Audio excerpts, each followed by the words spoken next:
Let me show you how to catch a crab now. Get up behind it. You sneak up, and then you pounce. All right, so we got the one rule of nature school never taught you. It's a deer. Hello. Where's his ears? Hey, that deer got no ears.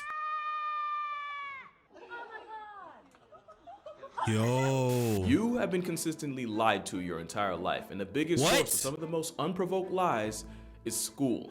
School really told us that this dude in '92 discovered America. True. That quicksand and giant Venus flytraps were way more of an issue than they ended up being. True. That writing in cursive was the only way you'd ever be taken seriously. And my personal... Hold up. Is there anybody that actually learned how to write in cursive? To this day, I've never learned how to write in cursive. I've never seen a nigga write in cursive before. favorite, whenever a teacher would say, "This won't slide in college." Whole time, your calculus professor at 5 p.m. can end up your beer pong partner by 11. Never use that but shit. There's one mistruth that insists on being spread, and before we get to that, story time. Yo, that baby's one of the bros. Ornithologists noticed something pretty disturbing, even for them. Fola is a remote island over 200 miles off Scotland, and for generations, migratory birds, specifically Arctic terns and one of the ops of happy feet, the skua, use it as nesting grounds to raise their chicks. And a group of ornithologists noticed a gruesome trend of chicks with pretty graphic injuries. Some chicks looked like they had a leg or two ripped off. From others, the same but with their wings. Some chicks even had their heads divorced from their body, for sure irreconcilable. And while some of the chicks somehow survived being mutilated, scientists had no idea what was causing this sudden rise in amputees. At first they guessed otters or even hedgehogs, but it turned out to be neither. You wanna know what it was? What? I promise you'll never guess it. I'll even give you a chance to try. Comment what you think. I bet you're wrong. I know what it was. I don't know what it was. Answer, sheep. Yeah. Sheep? Sheep. Scientists observed raising sheep stumble across a defenseless chicken without a second thought or really even much of a prequel, grab them and eat them. Sometimes the sheep would snap off a leg for a premature drumstick. Other times they might grab one by the head and initiate a permanent separation, swallowing skull and all whole. From 1973 to 1980, nearly 700 baby birds have been victimized by the business end of a carnivorous Q-tip. In the grand scheme of things, that's only a dent in the thousands of birds born in that time. Then again, nobody seemed to be involved in foul play. And that goes back to those lies I told you about. So in science class, we were taught this rule. Herbivores eat plants, carnivores eat meat, and those with culinary commitment issues are called omnivores. And for a lot of us, that's where it ended. But of course, nature's more complicated than that. It's like a spectrum, and on one end you have obligate herbivores, as in they're obligated to eat just plants or starve to death. Here you got animals like koalas, sloths, and the dead-eyed plush toy, the bear cuscus. Then you have the same concept but obligate carnivores, like cats, of every kind. And smack in the middle are your omnivores. But there's also facultatives, and basically that means most of the time you'll find them at one end, but every once in a while they'll borrow a meal plan from the other side. Polar bears are hypercarnivores, with most of their calories coming from seals. But rarely they'll switch it up to berries, seaweed, moss, and even straight up grass, which makes them facultative carnivores. I ain't gonna lie, I could take a polar bear in a fight. Imagine this was a polar bear. This chair. Imagine this chair is a polar bear. I think I could beat it. Let me show y'all. I'm gonna take y'all to school right here. You see this? This is the polar bear. You sneak up behind it like this. And we put it in a figure 4 headlock like this, and you say, shh, go to sleep. Don't say nothing, just go to sleep. Just go to sleep. My fault. This man acting like this, my fault. My fault. Just get back to the video. An obligate like a lion. And since we're already on bears, pandas are a good example of facultative herbivores. I promise it's gonna get less complicated, but the yin-yang yogi's defining personality trait is being a bamboo merchant. But every once in a while, they surprise us. Like when this panda was caught eating a past tense wildebeest, or when the DreamWorks jockey chased, caught, murked, and ate a peacock. They've also been known to hunt pikas. That's a pika. So even though most of what goes on the skeleton is bamboo, protein in the form of meat is never really off the table, which makes them facultative herbivores. And they're not the only ones. Almost the opposite. Almost every herbivore you can think of is actually facultative, even the ones you wouldn't expect. Like That's how the Good Vibes vegan aqua blimp has also been known to snatch water elephant for themselves. Then you got the normally vegetarian shell jockey, the tortoise. It's a ninja turtle. A rabbit carcass into a cookout. They've also been known to plot on and consume unlucky birds. To be fair, if you can literally fly but get taken off the census by a mobile boulder, that's more about you than him. There was even that time I was about to say, bro, if I'm an animal and I get caught by a turtle or tortoise, anything with a shell that moves slow, I deserved it. I deserved it. 25,000 flesh-eating turtles to deal with the whole corpse population problem in the Ganges. It didn't work, by the way. Yeah. But by far, the biggest culprit of covert carnivory are deer. The same deer that's usually the poster boy for the middle child of the food chain will occasionally get calories from something like a past tense bunny. A couple years ago, researchers wanted to see just what happens to the human body after the soul evacuates, and basically set up these body farms to see how they decompose. As you can probably guess, photos would go viral featuring deer chewing on human bones, scavenging through the man-made remains like vultures. In 2015, researchers in North Dakota set up nest cams for a 24-hour live stream of the hatchlings, and not only did the footage catch deer enjoying an extremely late-term omelet, the cervids actually outdid the foxes and weasels in that area, i.e. the ones you'd expect that from. And it wasn't just them being opportunity merchants, some of those deer went— These deers is chewing on these animals like bubble gum, like it's normal for them. What the fuck? Their way to get to them. And in Canada, scientists were looking to study different species of birds and so trapped them using mist nets, only for the unhinged ruminants to stroll in and eat the trapped and struggling birds alive, right out of the nets. Growing up is realizing Bambi would have 100% turned on Thumper if times got tough. It's now believed that a nutrient deficiency and a food shortage is really all it takes for an animal to go from herbivore to fernivore. Because one thing about animals, they don't care. A deer not finna pass down a chance for easy protein just because a textbook says they shouldn't. The twist is, almost every herbivore on Earth is facultative, meaning they'll take a page out of a predator's playbook if circumstances call for it. That's how you get normally docile horses treating baby birds like popcorn chicken, or that time cows in Australia were caught slurping pythons like fruit. Basically what he's saying is, if you go over to your friend's house and they have a dog and they say that dog don't bite, he's lying.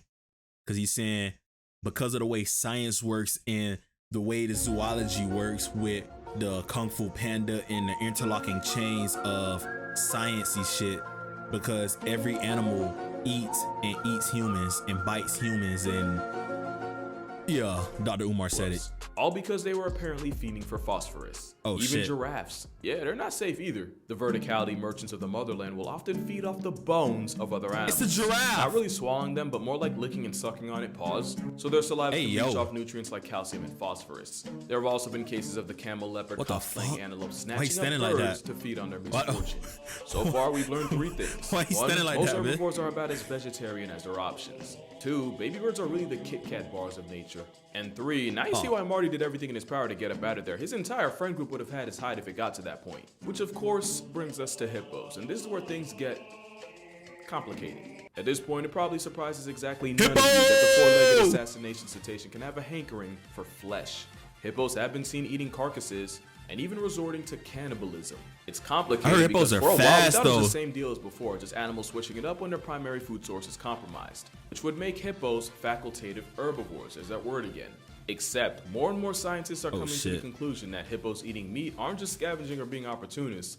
It's just hippos hippoing, as in hippos will put themselves in a position to catch a body and subsequently feed on it. There have been reports of hippos murking livestock and seemingly predatory assaults, and some even believe hippos will purposely park themselves in a river migrating animals have no choice but to cross, just so they can turn the casualties into calories. Sometimes that involves punking crocodiles out of food. And of course, you already know, hippos are not above feeding off friendly fire. All this means hippos might not even be herbivores at all, but identify closer to the omnivore side of the spectrum. And that's why it's complicated, because now you're probably asking, what's the— Is that a hippo and lion sharing a meal? Oh shit, that's harmonious. Between a facultative herbivore and a straight up omnivore? It's sharing a There's meal. An answer. I just really couldn't tell you. Like, you could say facultatives eat mostly plants but can resort to meat as a fallback, where omnivores can normally go either way, but I'd be lying if I said I didn't just make that up on the spot. The moral of the story, you see the hippo coming up on you, bro. You gotta get low. You can't just be standing there. For example, this. That is a common duiker, and it's an antelope less than 2 feet tall found in sub-Saharan Africa. And I could be wrong, but I'm pretty sure it's the only antelope that regularly eats meat. They got rabies. Along with the shrubs and grasses you'd expect, the meal plan for this antelope undertaker often involves combing through corpses, along with lizards, frogs, small rodents, and, you guessed it, baby birds. And because a good percentage of their diet requires other animals to diet with the T silent, big birds is every animal's ops, bro. But then, you got this. the tree-loving, pretty privileged acorn hoarders of the rodent Hey, yo, world. nigga Many got will nuts in tell his you that mouth. with a grocery list of mostly plants, fruits, nuts, and seeds, the squirrel is mostly herbivorous. But squirrels are also infamous for raiding birds' nests and turning pre-meat poultry into protein. And yeah, they damn it, baby birds. Step your fucking game up. You getting knocked off by the whole animal kingdom. do this a lot. On occasion, you'll see squirrels pack up chickens and snakes. And you There eat was even fried a story chicken? of a pack of Russian squirrels ganging up on a stray dog BLM. and eviscerating the canine alive, each scurrying off with their share of flesh. Yeah, not so cute now. They're not the only rodents that go rogue either. Normally, grass-eating prairie dogs have been known to savage baby ground squirrels, and on rare occasions, even eat the remains. In case you're curious, they do this by shaking the baby violently until their existence gets revoked. That's not even my worst rodent fact in the chamber. In 1995, a 43-year-old woman was found deceased in her flat with facial lesions and lacerations, and the fact that she was naked from the waist down. First responders thought it was a special victims unit. From what? What did that? Except it was later determined that she had expired to pneumonia. The desecration of her corpse was caused by her pet golden hamster. Not only did the pet feed. That's why I don't like hamsters. I don't like no kind of rodents. No rats, no hamsters, no ferrets, nothing. Ew. The Vacated fuck? vessel. Law enforcement would find the hamster's makeshift burrow containing human skin, flesh, and muscle tissue. But that shouldn't even really be a surprise since hamsters are known cannibals. But what you might not know is that sometimes it can be caused by corn. Researchers at the University of Strasbourg found this out by accident when they tried to figure out why the female hamsters under their care kept dominating their own children. Through some likely traumatizing trial and error, they figured out that just a corn diet was even the hamsters missing vital crucial vitamins, specifically B3. They figured that out because once they added B3 back into their diets, the mother hamsters suddenly remembered how to that little nigga fucking that corn up. That can happen to that corn, little nigga. Vitamin B3 deficiency that corn, little can lead nigga. to pellagra, a disease associated with diarrhea, dermatitis, dementia, and eventually dying. So in a weird twist, an unbalanced diet can really lead to spawn-wrecking rodents, and they're not the only known cannibals in nature. Chimpanzees are a great example of animals don't care. Chimps have been known to de-life their rivals and devour the body. Now to us, they be on demon timing too. Chimps the spawn of Satan. To a chimp with no legal system or a sense of morality, just a will to live, it's common sense, murking your rival to protect your food supply and not letting easy protein go to waste. And before you judge, early humans reportedly made the brains of terminated children a somewhat regular part of their diets. Niggas got a baby back rib. Chimps aren't just violent pseudo-vegans, they're legit predators. As in, they'll work together in coordinated attacks on prey like colobus monkeys. Which, you know, isn't all that different from getting this epic level parkour zombies. They've also been known to hunt bush babies. That's a bush baby by using spears. But with all the chimp carnage on this channel, them having carnivore tendencies should really be no surprise. The plot twist is even the pacifists of the great apes can be on predatory timing. Most people, including me about 2 weeks ago, see orangutans as a good vibes hippie vegetarians of the primate world. Which is almost true. Ginger apes eat mostly the stuff you'd expect, you know, fruits, figs, leaves, maybe some termites to go with bird eggs. They got booty cheeks on his face. An orangutan tearing apart a slow loris. The same one known for being venomous, which orangs figured out how to neutralize by using the loris' natural weakness. Blunt force trauma in the form of a bite through the skull. Now to be fair, a meat-eating man of the forest is remarkably rare. But then again, chances are, before this video, a good number of y'all probably thought orangutans were only a threat to pieces of fruit.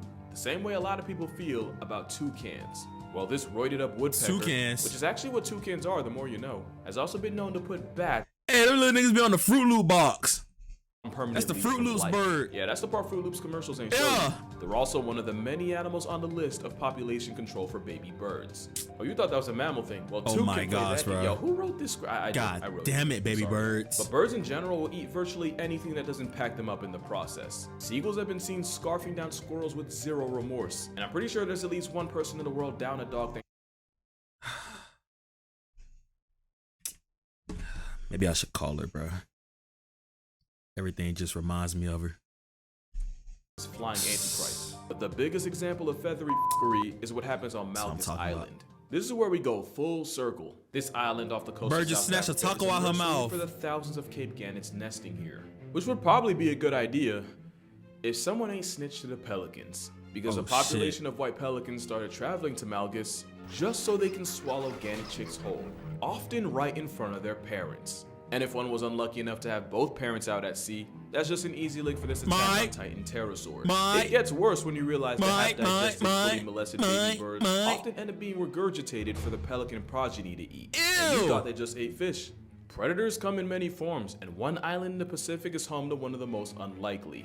Because if you bleed on the wrong island, you can attract a pack of coconut crabs. Not only is this satanic manifestation in the form of crustaceans, coconut crab, I love a good seafood boil. They're more than enthusiastic scavengers. I love a good seafood boil. Island, it took the homicidal hermit crabs a week to completely undress a pig carcass down to the bones. But with pinchers strong enough to humble a coconut, the killer crabs are more than capable of catching their own prey, especially when they can climb trees and ambush sleeping birds. This video was taken of a crab after it had snapped the hollow bones of a seabird. The part you don't see is where a group of crabs arrived at the injured and incapacitated avian and proceeded to tear the bird apart. They've also been known to make a meal out of rats, cats, and maybe even humans, because a grisly theory on the disappearance of a million. I remember when I went to the beach in the Key West, we used to have crabs. Let me show you how to catch a crab now. Get up behind it, you sneak up, and then you pounce. Here I go again. Just being fucking idiot, bro. I'm a fucking idiot, bro. Grown ass man.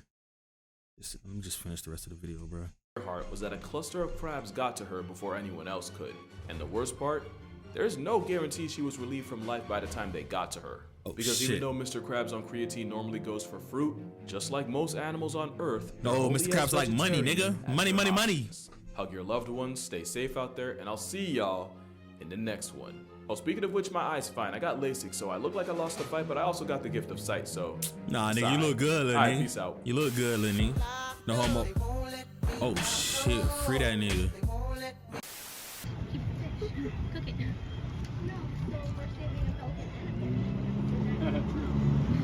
They digging that fish out of that nigga mouth? Fish, so. Yeah, she's a little nicer than you. Yeah, I guess. Oh, he's got a hook in him. That's... Wow. Yeah. We're saving the pelican. Pelican, go. Nice stealing that little nigga food. You ain't saving him. Okay. Good birdie. You just stole that nigga food. He's feeling much better now. I ain't gonna lie, bro. These animals out here on demon time.